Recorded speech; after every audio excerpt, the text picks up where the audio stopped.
Руби Еванс, Уелс. Руби не игра на прескок, не е опитвала да стигне финал, играла е само един прескок в многобоя. Фронтак, но за съжаление изпуснат. Една единица, вече сме назад. Жалко. Продължаваме. Много интересно движение тук имаме в края на градата, естетично. Следва лоу-търн, леко неубедителен, изправяне на пръсти. Елементите с изправянето на пръсти реално са група А. Доста болезнено е изправянето на пръсти.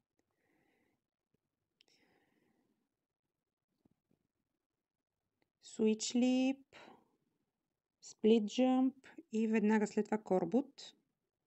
Отново се изправяме на пръсти.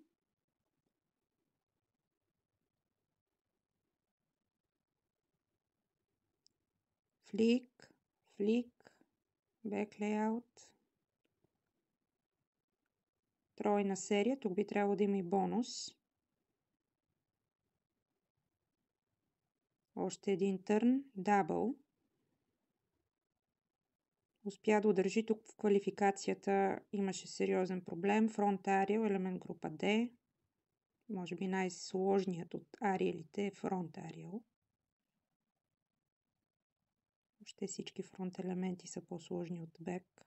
Страничните Round off and double twisting wind. За финал, солидно приземяване, всичко наред, като изключим началото.